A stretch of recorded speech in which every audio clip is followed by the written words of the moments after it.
How's it? Welcome along to Baz's Garage, where we're still assembling this 31 cubic inch engine. Last time we got all the internals done, so now we're going to do the externally bits and then put the head on and assemble the head up. So the first thing I thought we'd do is I was going to put the drain plug into here, and it's got this flash drain plug here with a seal and all the rest of it. What I discovered was the little tiny wee bit that sticks out here is actually broken off.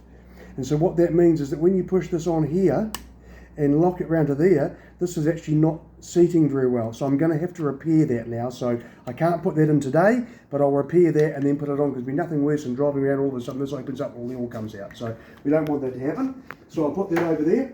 Right, so also on this side, we have the crankcase ventilation, or positive crankcase ventilation, PCV, whatever you want to call it. That's this funny looking thing here. So what we're going to do is we're going to put this on. We've obviously cleaned it out, checked that it's not seized, so you can see it moves just a little bit. And there's a gasket that goes in here, and we'll bolt it onto here. So I'll get the gasket. The gasket looks something like this. And what we'll do is we'll put the gasket on, and we'll put a little bit of glue on it. Now you can also see there's a couple of little holes here. There's a couple of little holes. So we need to make sure that we've got that gasket around the right way. Otherwise it's not going to work correctly. So I'll just get my my trusty little bit of silicone out of here, TV stuff, and I'll just do the same as we did last time. We just want to get a little bit, and we just want to sort of try and put just a little bit around here without getting too carried away.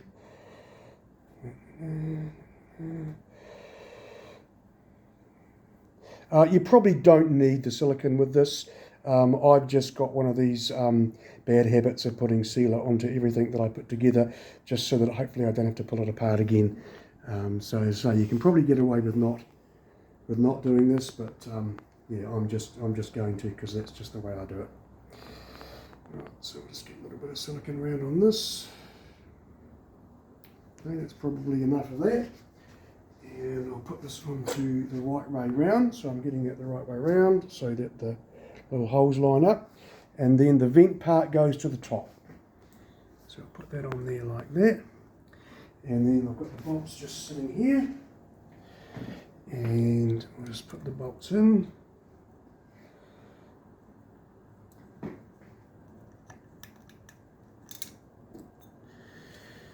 Right, put that in there. Get our trusty 1/4 inch drive.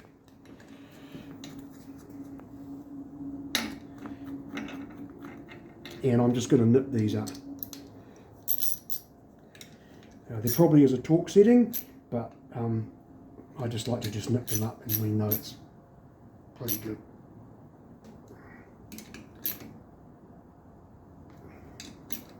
Right, it should be fine.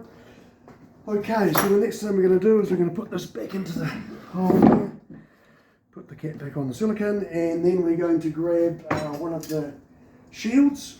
So these shields here to help with the airflow. Really important on these engines, obviously, because they are an air-cooled engine. You sort of need to keep these things on. If you don't get enough airflow around, because the idea of the fan on top of here is it actually blows the air down across the engine. So it's a really good idea to have that all sorted. And I'll get the socket here, and we'll hopefully just tighten up these.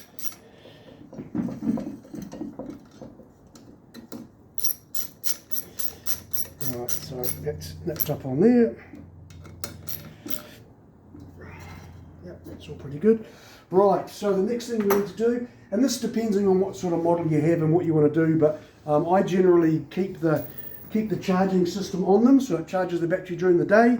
And these go on especially, like a little cutout here for the wires to go in, and then they should sit, hopefully line up the holes like that. And then this is the charging system. So this coil here, it's got magnets on the top bit. They go around here, induce a current, and that's how we get the charging system to work. So we'll just give these a little bit of a tighten up as well. So some people don't put these back on again. It is purely your choice. I just think it's easier. You don't have to worry about the battery going flat during the day, or if it is flat, you can charge it up while it's running. So I mean, people will argue that you have more power if you don't have this on because there's less resistance, but yeah, well. Okay, so that's been on. So what we'll do now is we'll plonk the flywheel on. So this is the flywheel. So you can see inside here, we've cleaned it all out. It's all clean. These are the magnets that go around and induce the current need for charging. Now, there's also a keyway. Obviously, you need to make that keyway to line up with that. And I have shown you before, we've already mounted this to this with some grinding paste and lapped it in so that it's a good fit. So now what we do is we place this over the top of here and sort of line up where that should be. And then the keyway needs to go in.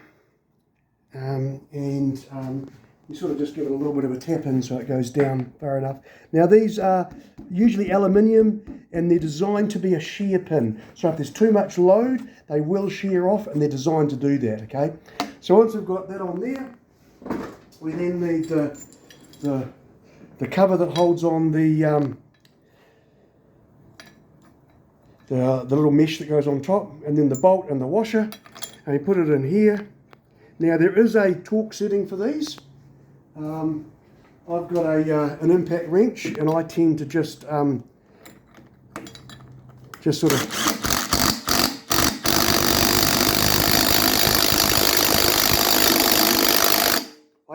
do that. Probably should check the torque, but I haven't had one come loose yet, so I do that. So now we're all together, that's tightened down, everything's still turning really nicely, and we're all pretty happy with that. So we've got the cover on, we've got all the outside stuff. So now what we'll do is we'll put the coil on. So the coil's around this side. So we need to put the coil on. Now there is a spacing you need to use for these coils. My favourite way to do it is to get like a credit card. And I just place that in here. And then I put the coil on. See if I can get this to go in here. Now it's a good idea to clean up the magnets, clean up the coils, because the rust can affect what's happening with all that sort of stuff. So I tend to just put this on here and then make sure it's sitting about flush. We'll tighten it down, and if we've got the right socket, we'll soon find out in a second. That's a good start. Okay, so we tighten this up.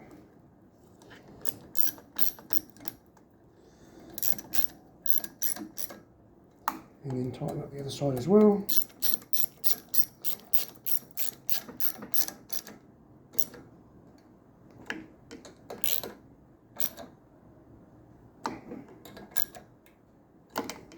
I like to double check everything's tight, and then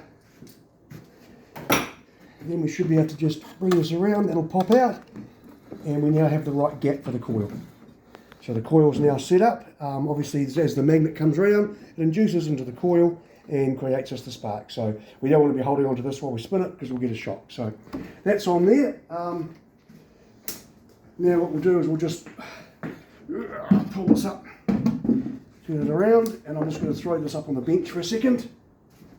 And I'm going to grab the cylinder head. So here's the cylinder head. Next part, so we've cleaned all this up.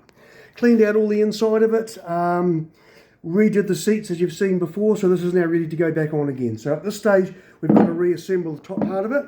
Now this here is a seal. It's an oil seal. Now you'll notice it's only on one side. I'll just grab my screwdriver. It's only on one side, and you'll see that the side that it's on is the inlet side. And the reason for that is, when the piston goes down, it creates a vacuum and it will suck oil in through here, which then means that your engine will burn more oil. So we're going to replace this, so we just need to flick it off. And in the kit comes a new one. The new one looks exactly the same. Now the best way to put these on is just to get a very small socket that fits over it. So I'm just grabbing a socket now that's pretty close. So we push this over the top of here, and then I'll get a socket and a small hammer, put that on top of there so that we don't damage it, and just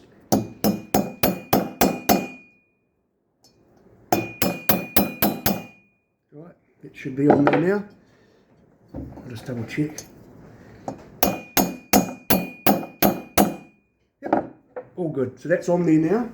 So it now means we can start looking to put the valves in. So to put the valves in, we're obviously going to need to lube them up. So I'll get my oil can. Here's my oil can, and we're going to put a bit of oil. So we'll do the inlet one first. Put a bit of oil in there, and a bit of oil in there.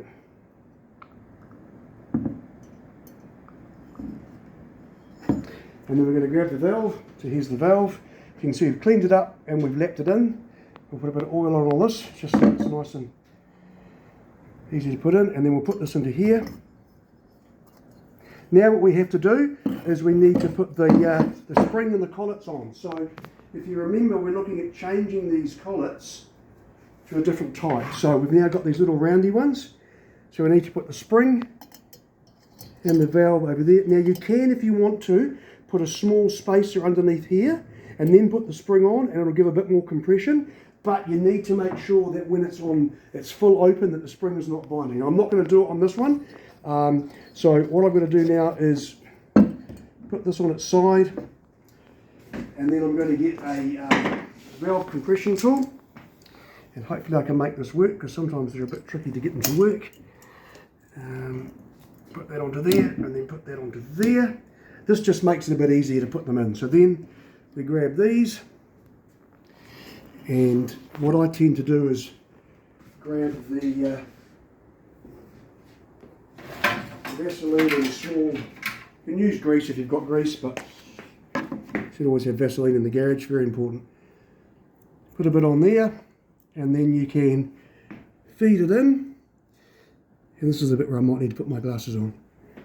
My eyes are getting too old, I can't see quite so well. So what we're going to do is we're going to come into here, and we need to put these. It's a little bit fiddly, but we need to get this to sit into there.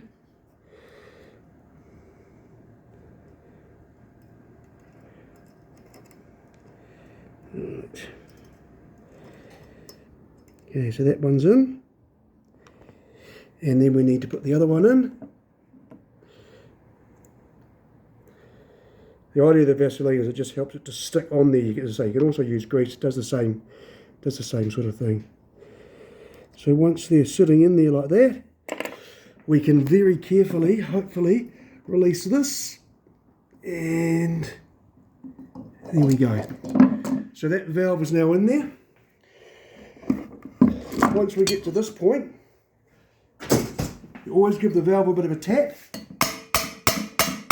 and make sure that they're not going to release. So that was pretty good. So let's do the same on this side now. Let's get the valve. It's exactly the same process. Put some oil in here. Put some oil on this. I'm going to feed that down through there, like so. And then we're going to get the spring and the keeper top, put that onto there. This is where I'll need to get the bit again. So we'll get this bit again, put this onto here. You've got to have like 6 pairs of hands to do this. So sometimes it's a bit fiddly. It works great first time, and other times it doesn't. So let's see how we're going to do today. So we're not doing too bad today, so I'm quite pleased about that. Right, so if I put that there, and then get the collets again, and we'll do the same as we just did. Get a little bit of the Vaseline on there to help hold it in, and then we're just going to place that over the top. Okay, so that's one in. No, it's going to come out here. The first one must have been a fluke.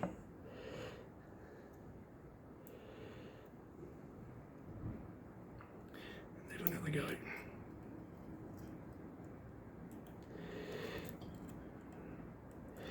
Yeah, so this is the bit where you've got to hold your tongue right.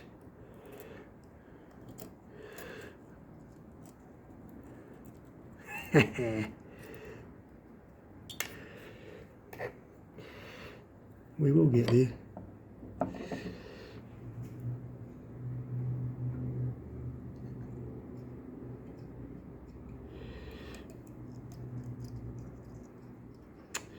Alright, so that's one. And then I'm going to try and get the other one in underneath without knocking that one off.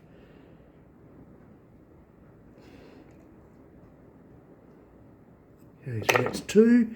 And hopefully we can just release that and it will... There we go. Happy days. Right, so again, give it a bit of a... Just to make sure they're seated. Alright. So what we'll do now is, now that we've got those in, we can actually put the head onto the block. So we're going to clean the bottom surfaces. So we need the old white spirits again. Just make sure we've got it clean, because the gasket has to stick to this. Love the smell of white spirits. Okay, so that's that side cleaned. And we'll bring the block over here. And we need to do the same thing with this. We're going to give it a clean. Now, notice the 31 in the middle there. That tells you the size of the block. Okay, so we know it's a 31 because it's got a 31 inside there. Okay, so that's clean as well. There's also a couple of dowels that go in here. A couple of dowels go into here.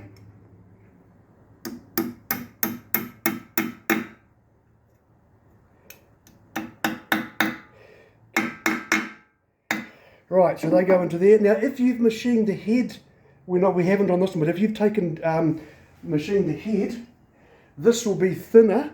Therefore, you've got to check that these are not going to bind on the holes in there. Usually it's pretty good, but yeah, you just need to make sure that you're not going to have an issue with it. So we'll just double check everything's good there. So this is clean, that's clean. We'll get our head gasket. Right, so here's our head gasket. And it's a 31. So hopefully we can work out which way around this goes. It goes like that. Okay, so that's sitting on there, and then we'll get the cylinder head and we'll put this on the right way too. So we've got that way around to there, and all going well, that should sit on the dowels, which it does, and goes down to there. So now we grab the bolts. Now all these bolts have been cleaned, so they're all pretty good, and we'll just put them in, make sure we've got enough bolts.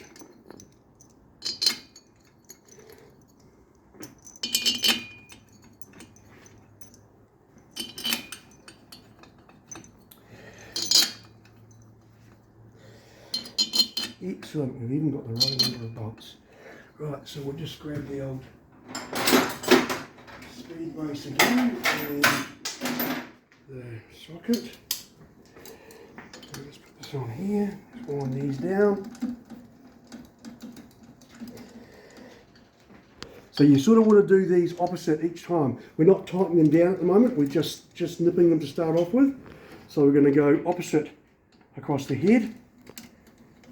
You don't want to tighten them up in the wrong order. You sort of want to go opposite each time. You tighten it down relatively evenly.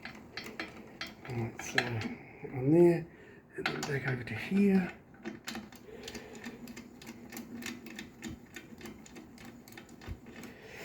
And down to this side.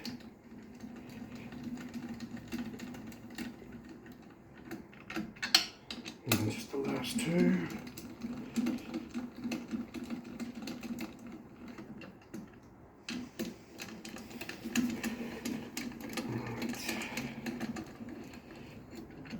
Okay, so we're just going to give these a little bit of a nip up now.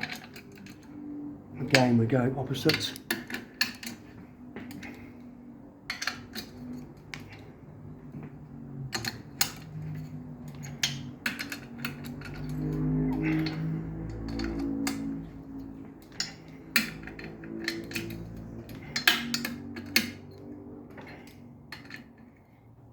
Alright, now, did you grab the old torque wrench, and I've got the specifications written down, and the cylinder head is 24.8 Newton meters. So we're going to set this up to 24.8 Newton meters. Newton meters 24.8. Let's check that's right. 24.8. Okay. So now that we've nipped them down, we should be able to just 1,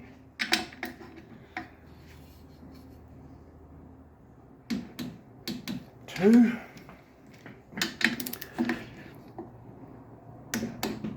3, 4, 6.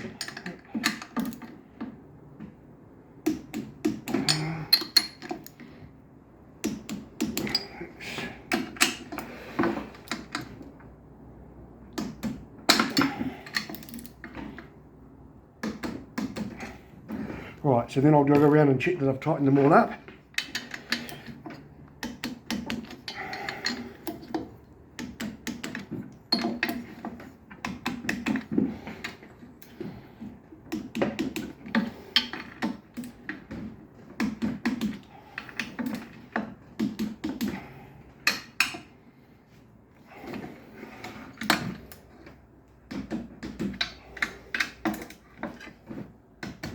Right, so they're all torqued down now. Now we need to put the push rods in. So I'll put a bit of oil on the bottom of the push rods. Now we replaced these and made them both steel ones. So we need to make sure that it goes in and seats correctly down the bottom. And you can usually feel when it sits in there properly. It sits in there like there. Yep, that feels pretty good. Now we need to get these little caps. These are really important. They sit on top of the valves. Don't lose them. Don't forget about them. Okay, so we're going to put those on. They sit on top of the valves. And there and one there. Okay, and then we get the rockers. And again, we're going to put a bit of oil on the rockers.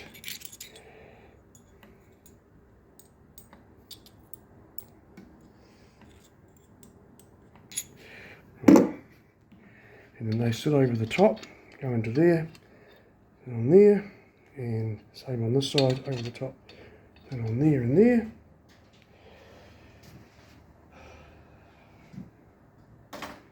And then we have the adjusters, the 2 adjusters.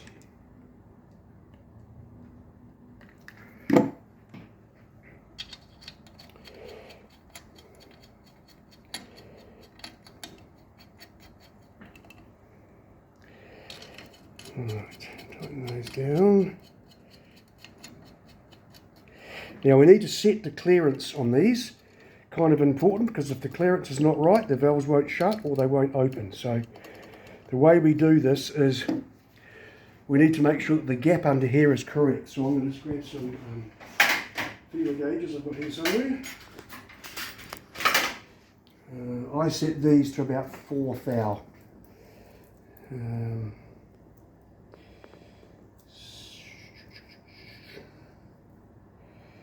On the right size would be good. 6,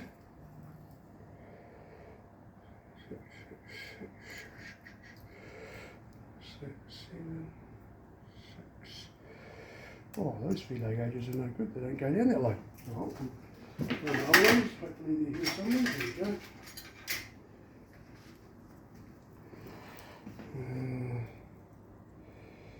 Funnily enough, I bought these feeler gauges when I started my apprenticeship when I was 17. Right, so we've got a feeler gauge. We need to get a spanner, which I think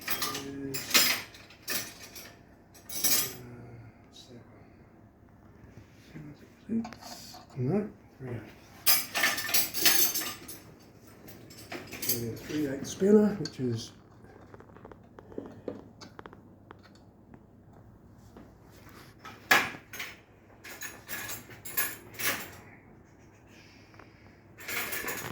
there.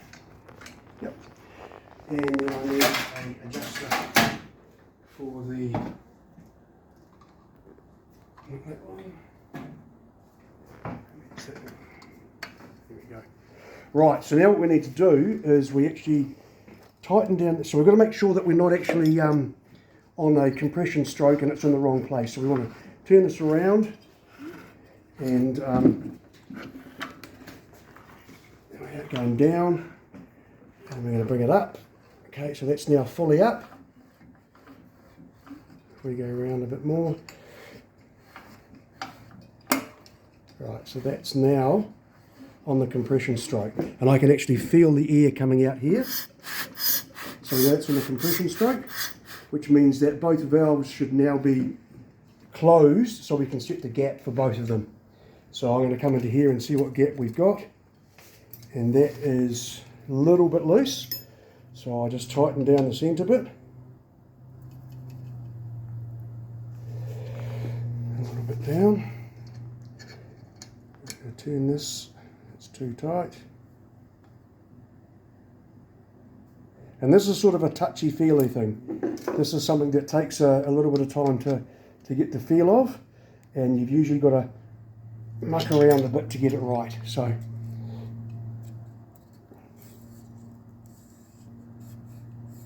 it's actually not bad. Bloody hell, things are looking up.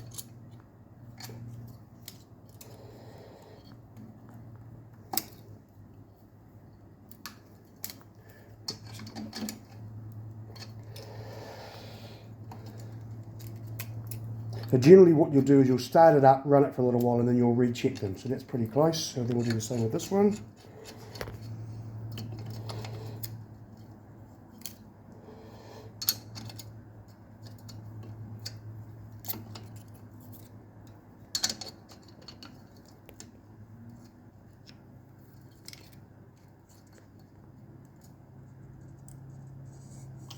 So we're just tightening it up until we get a feel of it.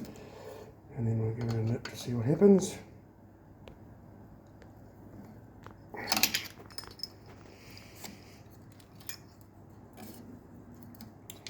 so that's actually not bad.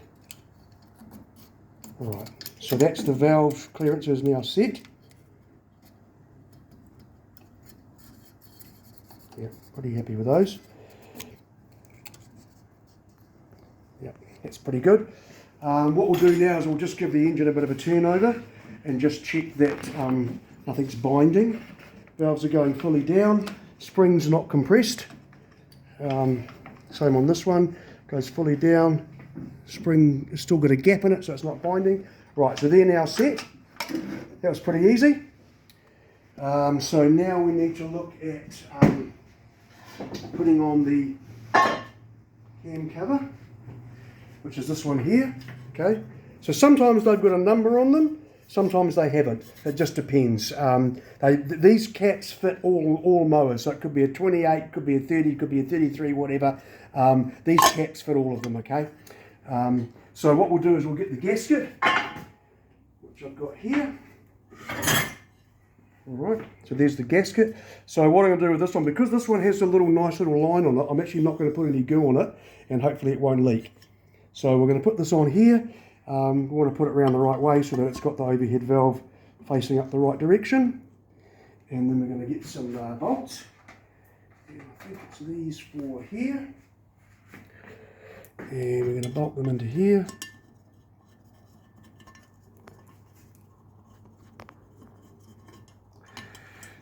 And 2, 3, 4.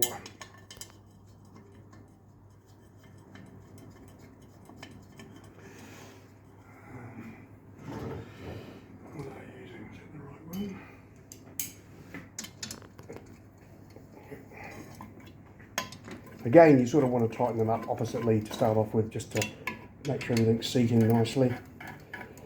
Right, so that's on. Right, so I'm just going to give them a bit of a nip up.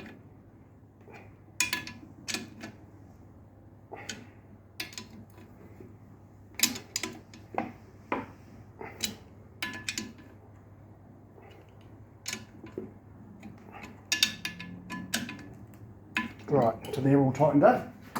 Okay, so that's that part of it all assembled. actually running out of bits, which is great.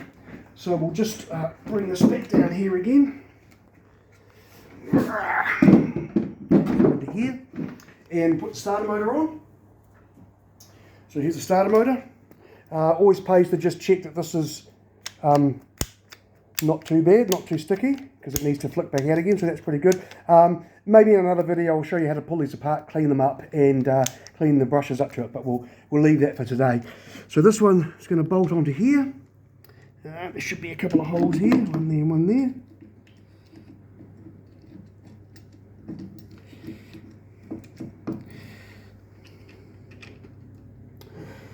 Put those into there. Okay, and then these wires come down, there's a little hole that they tuck into, and then we can also put them up underneath there, so that you don't want to get it trapped behind the cover, but you want to keep them out of the way of everything else. So we'll just grab a device to put into here, and we just want to make sure that they don't get caught.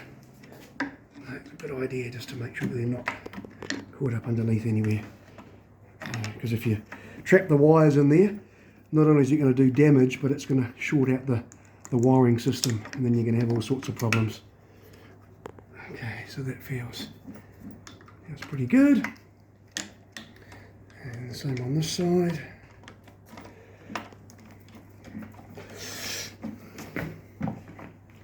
Right, so let's tighten up these.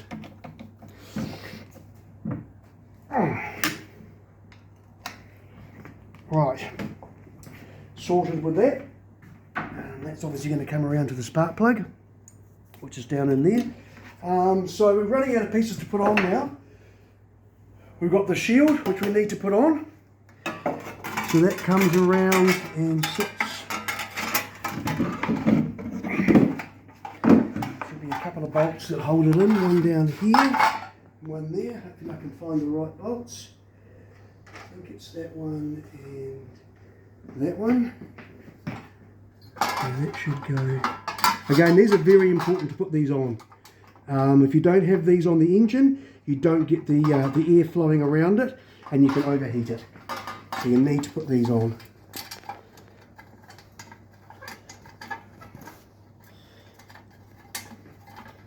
Right, so what size is that? Probably.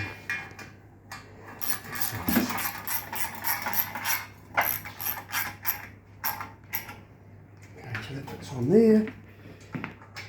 Fits on there.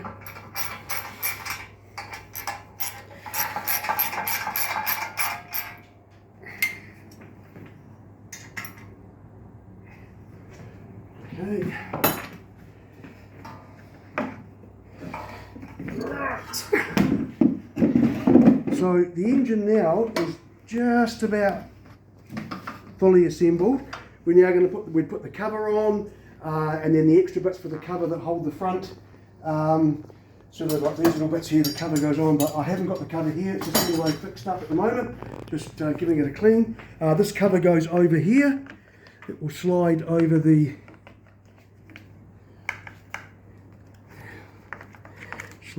top of here. Well, that might be the wrong cover for that. Once the cover's on, we can put that on. So I think what we'll do is we'll call the engine basically back together again. I'm going to obviously repair this and put the covers on, and so next time we come back we'll probably give it a start. We'll put the carburetor onto it, give it a start, make sure it goes, put some oil into it, put an oil filter on it, and then we can give the owner a call and say, hey dude, your engine's running, come pick it up, thanks very much. So yeah, next time hopefully we'll be starting it and we see it running, and then it'll go into a race mower and it'll be on a track. So until next time, Bezos Garage.